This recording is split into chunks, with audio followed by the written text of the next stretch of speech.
a questão aqui que se coloca, e a questão que muitas comunidades e judeus individuais têm dito, é que, sobretudo nos últimos tempos, e sobretudo depois do que aconteceu, do que está a acontecer neste momento em Israel e em Gaza, os casos de assédio, insulto, portanto, têm crescido, quando não mesmo de agressão.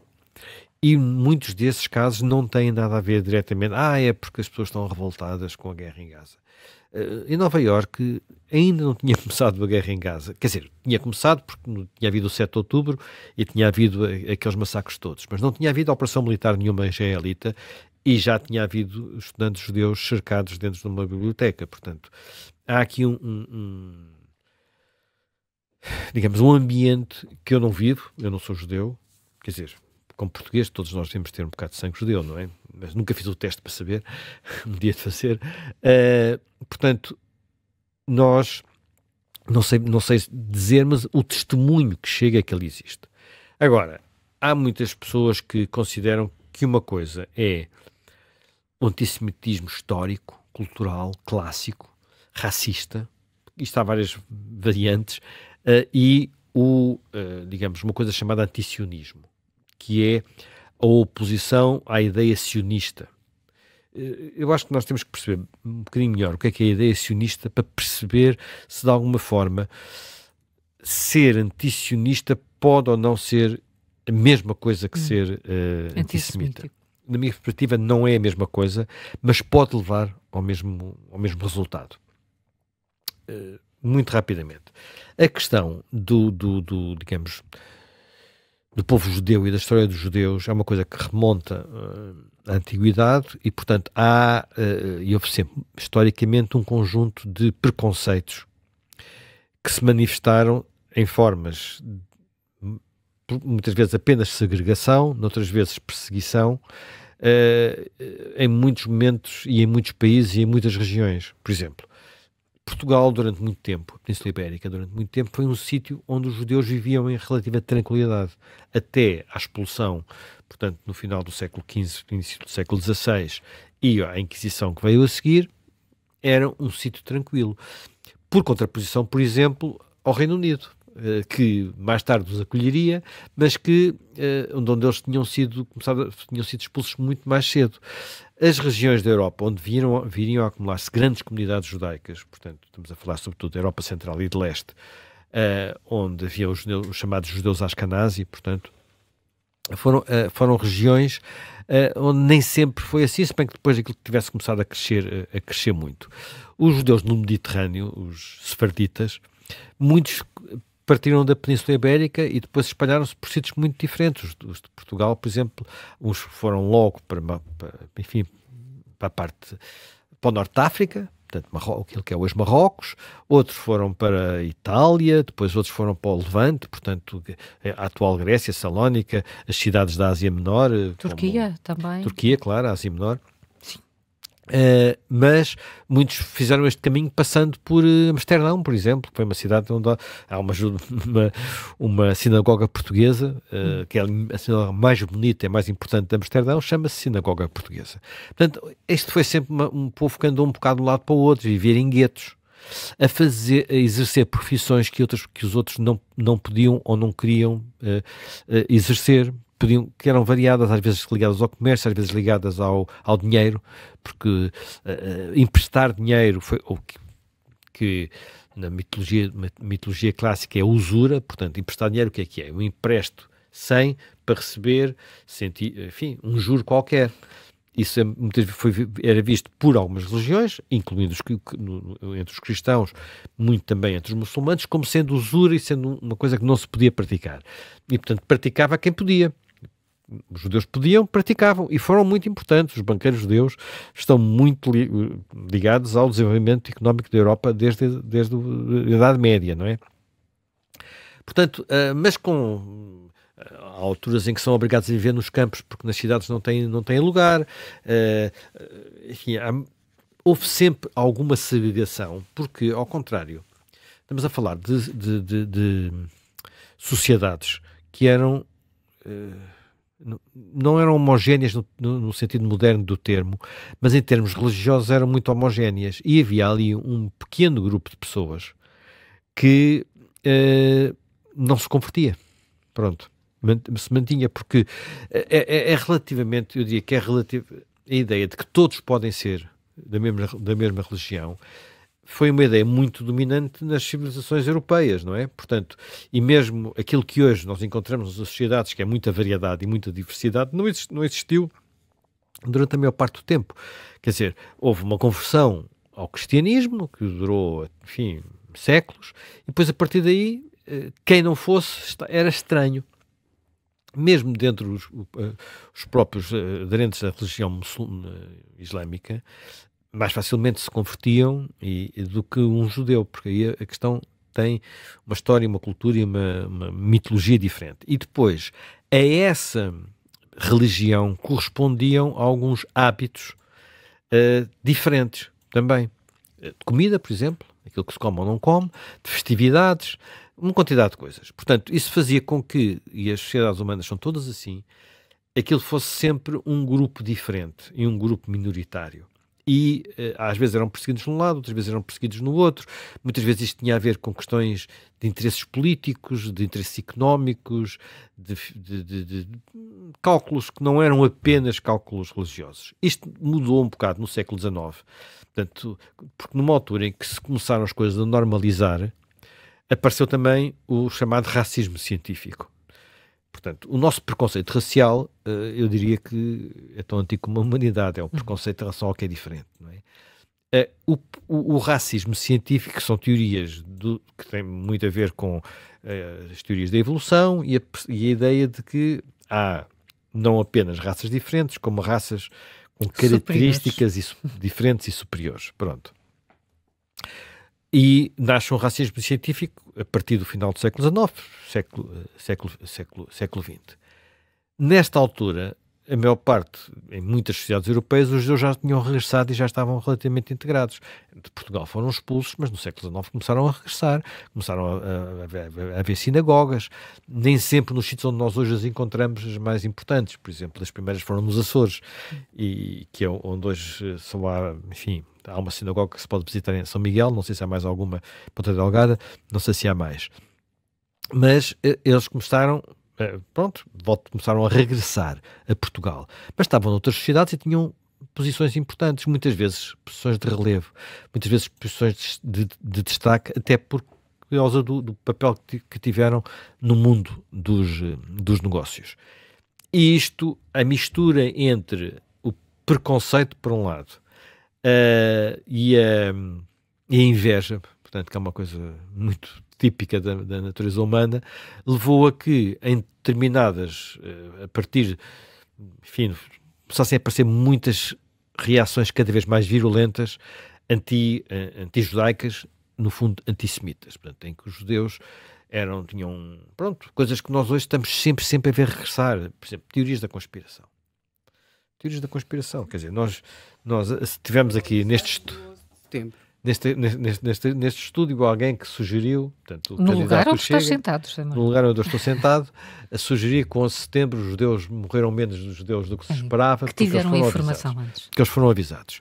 Isto é o mesmo princípio de raciocínio dos protocolos dos sábios de Sião, que é um documento fictício, forjado, provavelmente a fake news mais famosa da história e mais tenebrosa e mais... Mas ouve lá, o que é extraordinário é assim, os protocolos de sábios de Sião era a ideia de que havia uma rede judaica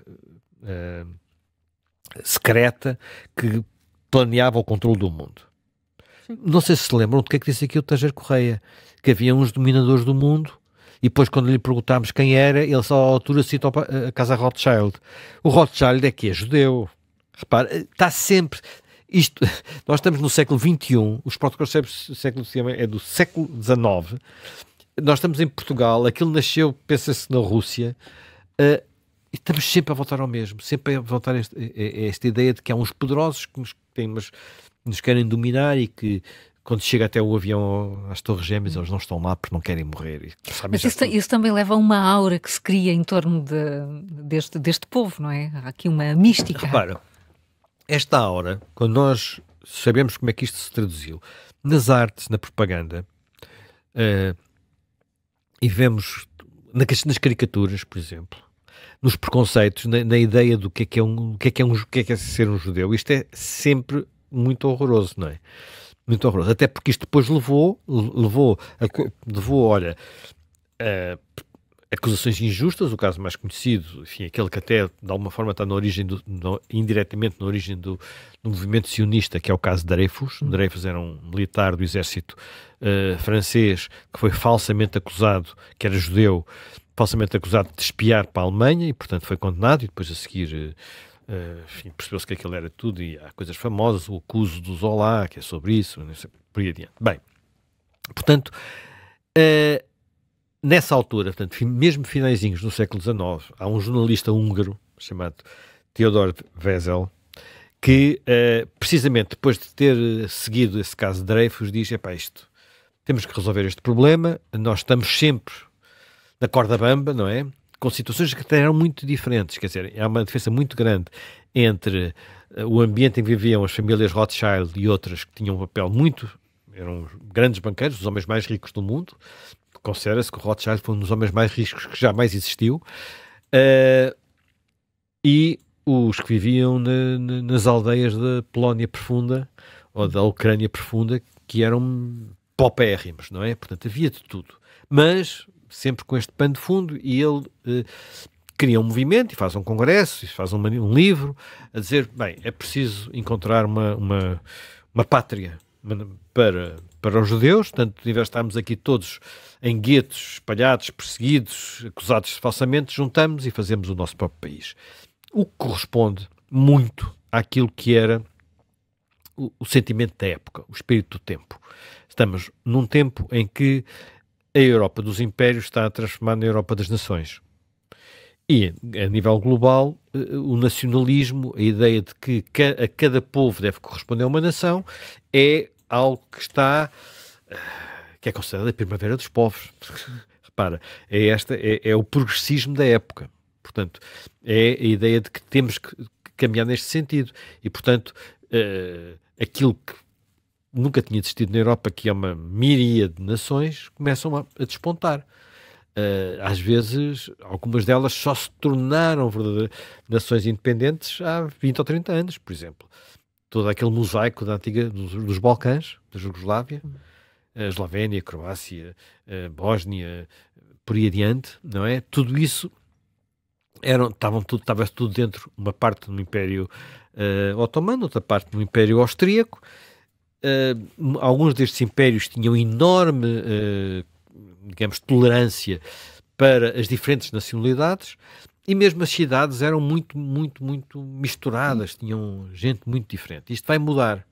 Há um livro que eu gostei muito de ler na altura, há muitos anos, e na altura, quando li, fiquei até um bocado surpreendido, que é o John Reed, aquele jornalista americano que é conhecido pelos 10 dias que abalaram o mundo, que é a grande reportagem sobre a Revolução Soviética. Quando vai a caminho da Rússia, não é? Na altura ainda era Rússia, passa pelos Balcãs e tem um outro livrinho chamado A Guerra dos Balcãs, portanto, e ele tem lá uma descrição fabulosa do que é ele chegar à Europa e desembarcar no Porto de Salónica. E o que é Salónica nessa altura? Salónica hoje é uma cidade grega onde só há gregos, praticamente. Na altura, aquilo ainda fazia parte do Império, penso que ainda fazia parte do Império Turco, ainda não tinha sido integrada na Grécia, e tinha dezenas de nacionalidades.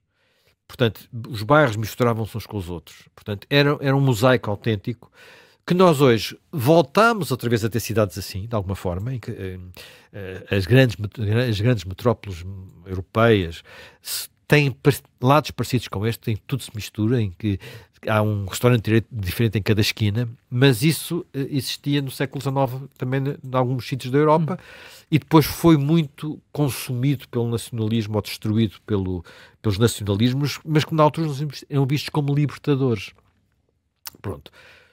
O sionismo é um nacionalismo de um povo que não tem um sítio fixo, não é? Porque está muito espalhado por vários países, e procuram um local, e o local inicial não foi óbvio para onde ia, não é? Como se sabe, Argentina, Uganda, Madagascar, ou vários sítios possíveis.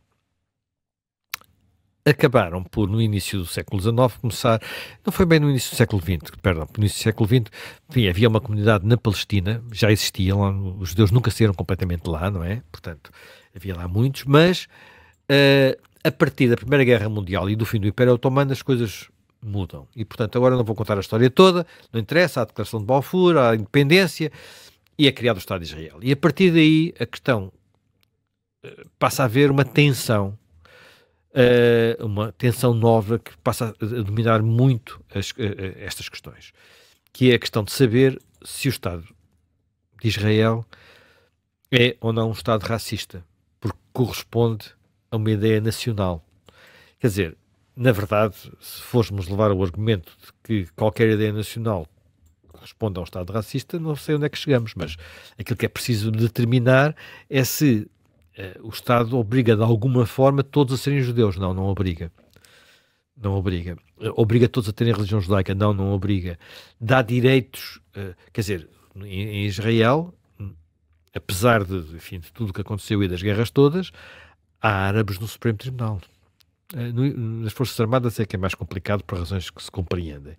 Mas no sistema judicial há árabes, quer dizer, aquele Supremo Tribunal onde o Netanyahu está pendurado, digamos assim, uma parte dos seus juízes, não sei quantos, mas são judeus, são árabes israelitas. Portanto, isto não era possível em nenhum país árabe à volta. Ponto final. Não era possível. Talvez no passado tivesse sido possível, noutro tempo, porque de facto, durante muito tempo, até precisamente ao Estado de Israel, havia grandes comunidades judaicas em quase todo o mundo árabe. Em alguns sítios ainda existem hoje, ainda são importantes, aqui em Marrocos, por exemplo, onde as coisas passaram de forma diferente, mas havia algumas que eram fundamentais em países como o Irão, em países como o Iraque, em países como a Síria, e hoje há lá uns restinhos, às vezes uns mais escondidos que outros, mas a maior parte dessas comunidades aconteceu-lhes uma coisa que é quase sempre escondido ou esquecido quando falamos do nascimento do Estado de Israel, que é, quando acontece o nascimento do Estado de Israel, há uma deliberação das Nações Unidas. E essa deliberação temos ali um território, vamos dividi-lo em dois. Há um povo que aceita, os judeus, e há um que não aceita, os árabes. E a partir daí há uma guerra e os árabes perdem a guerra. Pronto. Isto foi o que aconteceu, não é? A partir daí dão-se dois movimentos opostos. Há muitos árabes, portanto, que viviam na Palestina, que fogem dos territórios que ficam dentro do Estado original de Israel, as fronteiras de 49, a linha verde, como ainda hoje se diz, que fogem, é chamada NAB, que é o catástrofe, como eles chamam, portanto, e vão para os territórios para a margem ocidental, vão para Gaza, vão também para a Jordânia, vão para o Líbano, para os tais campos de refugiados, aqui falámos uma vez, alguns estão lá, é esse tempo todo. Mas os judeus que viviam nos países árabes também são expulsos. E a diferença é que eles foram inicialmente tratados como refugiados e ao fim de pouco tempo o Estado de Israel integrou-os e acabou, já não são mais refugiados. Mas são dois movimentos, são dois vasos quase comunicantes, o que entra de um lado sai do outro, e se nos casos os árabes que fugiram de Israel foram expulsos, noutros eu não contesto que foram expulsos, não, fugiram, noutros casos não contesto que foram expulsos e portanto foram às vezes expulsos com violência, há histórias de violência, mas de parte a parte, não há aqui. Não, no fim do dia foi tudo bastante difícil de incluir hoje em dia. Bem, agora só para voltar à questão de noticionismo e antissemitismo. O que é dito por algumas pessoas?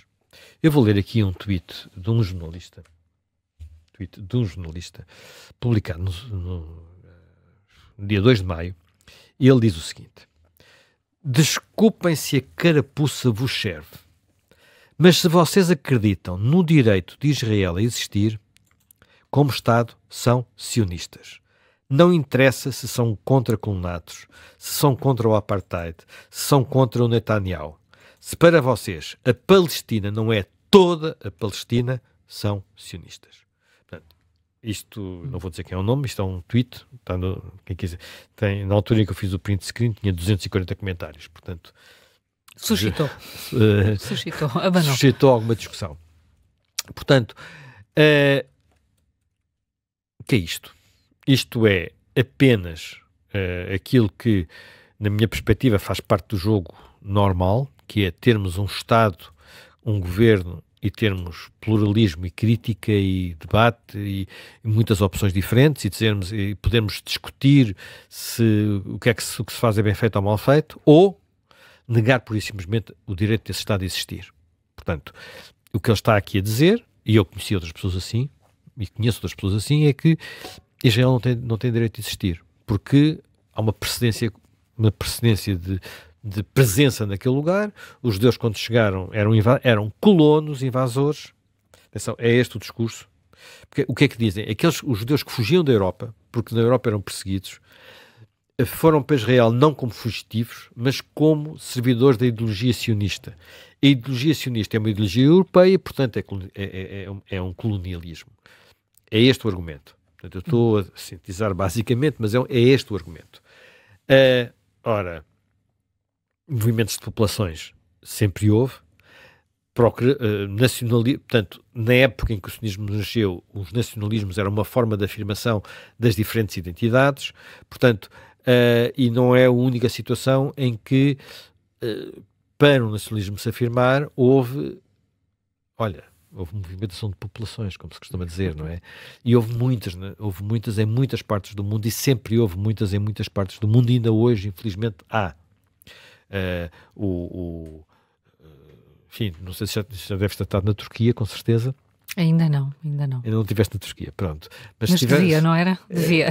Devias. Uma das coisas que é curioso, enfim, em Istambul isso não se nota muito, mas se formos para a Ásia Menor, para cidades como Esmirna, aquilo está cheio aquilo é grego. Há imensa. Alguns dos sítios, por exemplo, quando nós falamos A gastronomia é muito semelhante. Quer dizer, mas não é só a gastronomia. Sim, quer dizer, quando nós falamos do Heródoto, o Heródoto é o primeiro dos historiadores. É uma das figuras maiores da civilização grega. Onde é que nasceu o Heródoto? Numa cidade chamada Halicarnassos, que atualmente é Bodrum, que é um centro de férias famoso na Turquia.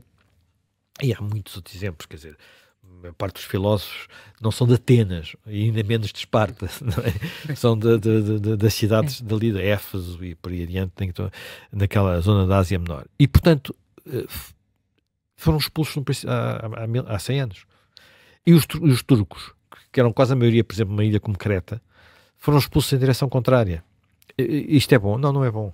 Não estou a dizer que é bom. Aconteceu. Vamos dizer que é preciso reverter tudo e pôr essas pessoas todas de volta lá outra vez. Não é possível. Não é possível, não é viável, não é assim que as coisas acontecem. E quem vai por aqui adiante, enfim, voltando a Salónica, que eu falei ainda há bocado, o Salónica, o que aconteceu? Aconteceu que os judeus foram sendo mortos ou expulsos em várias vezadas, a última das quais, Segunda Guerra Mundial, quando aquilo esteve ocupado pelos nazis, mas não foram só os judeus que foram exterminados. Foram os judeus, foram os turcos que tiveram a sair quando os gregos transformaram aquilo numa cidade grega, mas também foram os búlgaros, também foram os romenos, também foram... Enfim, aquilo era uma cidade do Levante, um porto marítimo com uma variedade, como tem Londres, ou como hoje em dia também tem Lisboa, não é? Portanto, era uma porventura maior do que tem Lisboa, seguramente maior do que tem Lisboa hoje. Portanto, estes movimentos aconteceram. Foi na Europa uma forma de termos paz. É duro dizer desta maneira, mas é verdade. Custa dizer, mas é verdade. Foi uma forma de termos paz. Agora, nós vamos para ali e eu acho que um dia tem... Mas, quer dizer, a política faz-se de uma parte de utopia e uma parte de realismo. E uma parte do realismo é, se chegarmos a um ponto que pode não ser o ideal, mas é o que resultou num conflito mortal, é melhor voltarmos a ter um conflito ou é melhor tentarmos encontrar uma solução de saída? Eu acho que é melhor encontrar uma solução de saída, e a verdade é que nós temos que reconhecer que há quem tenha ganho guerras e quem tenha perdido guerras, e não se refazem o destino das batalhas. Quer dizer, e podemos dizer, foi injusto, ou foi azar, ou foi não sei o quê, porque é que ganhámos aquilo, porque é que perdemos aquele outro, não devíamos ter sido a ganhar. Não podemos reescrever a história da humanidade, porque em todos os lados houve situações destas. Ali houve quem, até por ter sido acossado por vários pesos à volta, ganhasse a guerra de independência e depois ganhasse as guerras que teve que travar a seguir, a guerra de 56, 67, 73, não é? Isto em termos de guerras convencionais.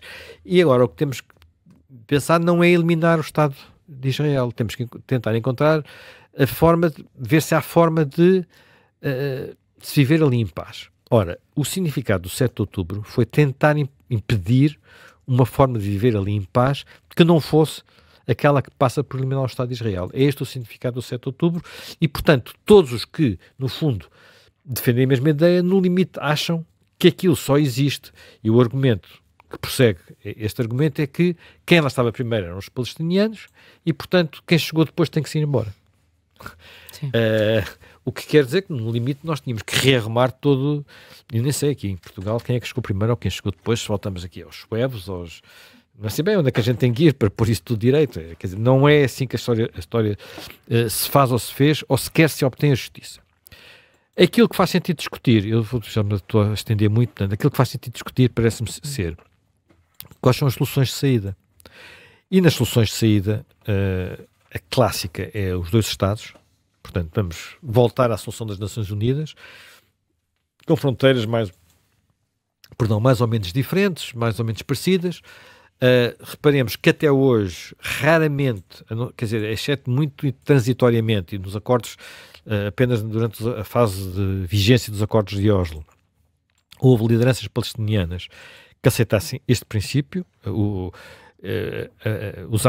os Hamas e equivalentes, os Hezbollah, toda essa gente não aceita este princípio, portanto, é só a liderança enfim, os herdeiros de Yasser Arafat que o aceitam. Portanto, uma é a hipótese de dois Estados, mas dois Estados, para existirem, têm que viver pacificamente ao lado um do outro, não podem estar sempre a atirar rockets de um lado para o outro ou a enviar tanques, não é? A outra, depois há mais duas soluções de que se fala de vez em quando. Uma é, isto não conseguimos dividir isto está demasiado misturado, demasiado embrincado, o melhor é termos um só Estado com um só Estado democrático. Eu acho que é uma ideia interessante, mas infelizmente creio que um pouco utópica, porque implicava não apenas, quer dizer, repara, implicava ter uma cultura que eu infelizmente não vejo existir, sobretudo do lado árabe, mas também em muitos setores israelitas. Não todos, mas muitos setores israelitas. Porque implica que todos tenham os mesmos direitos e que não aconteçam mudanças radicais por exemplo, demográficas, porque a demografia árabe é muito diferente da demografia israelita. Mesmo a própria demografia israelita tem muitos problemas porque está a promover os setores mais ortodoxos e mais radicais e os setores mais... como é que eu ia chamar, digamos, os setores mais urbanos, no sentido, até são as pessoas que vivem sobretudo nas cidades, tendem a ter as famílias a ter menos filhos, as famílias ortodoxas a ter muito mais filhos, portanto o próprio equilíbrio demográfico de Israel tem esse problema, mas aqui a grande questão é saber se num Estado destes podemos ter um ministro dos negócios estrangeiros árabe e um ministro da defesa israelita e isso sucede tudo sem problemas, ou se de repente acontece o que aconteceu em muitas outras zonas onde se tentou soluções deste género, que é ao fim de pouco tempo temos não um partido socialista, e que hoje, se quisermos, ainda acontece em países como a própria Bélgica, não é? Que é, temos um partido socialista que tem árabes e judeus e um partido conservador que tem árabes e judeus e temos um partido... E deixamos de ter partidos nacionais, que é aquilo que, mesmo na própria Europa, países como a Bélgica têm. Portanto, se conseguimos chegar a um ponto de integração a esse nível. Portanto, é um bocado utópico. Há ainda outra terceira hipótese, que se tem debatido um pouco, que é saber se podemos fazer uma espécie de federação, portanto, no fundo, um só Estado, com uma só Constituição, mas onde o terreno estava, digamos, os dois povos viviam separados, por assim dizer, e tinham algumas instituições comuns, mas poucas, e viviam ali lado a lado, separados, mas dentro do mesmo Estado. É uma hipótese que alguns pensadores judaicos têm colocado nos últimos tempos. Eu não sei qual é a solução. Uma das que encontrei, que achei engraçado. Ora, repara, isto... Quando eu digo que nós não devemos refazer a história, às vezes olhamos para trás e pensamos, a história teria sido melhor se tivesse ido por outro caminho. E há um outro exemplo, recente, quase contemporâneo da criação, praticamente contemporâneo da criação do Estado de Israel, que nós dizemos assim, que pena aquele homem não ter morrido uns meses mais cedo com a doença que tinha. Okay. Estou a falar do fundador do Paquistão, que era alguém de formação que nem era religiosa, mas que percebeu que havia uma divisão religiosa na antiga coroa da joia da coroa, na Índia, e conseguiu criar um país, aliás, na altura 2 países, o Paquistão, que tinha 2 partes, o atual Bangladesh e o atual Paquistão, e separar isso da Índia por fronteiras religiosas, sendo que ficaram imensos muçulmanos dentro da Índia. E neste processo de criação de novas fronteiras morreram milhões de pessoas novamente em transferências de um lado para o outro, nomeadamente no Punjab. No Punjab há uma história famosa de um comboio que chegou, a altura veio um comboio lá ao longe e o comboio vinha a andar sem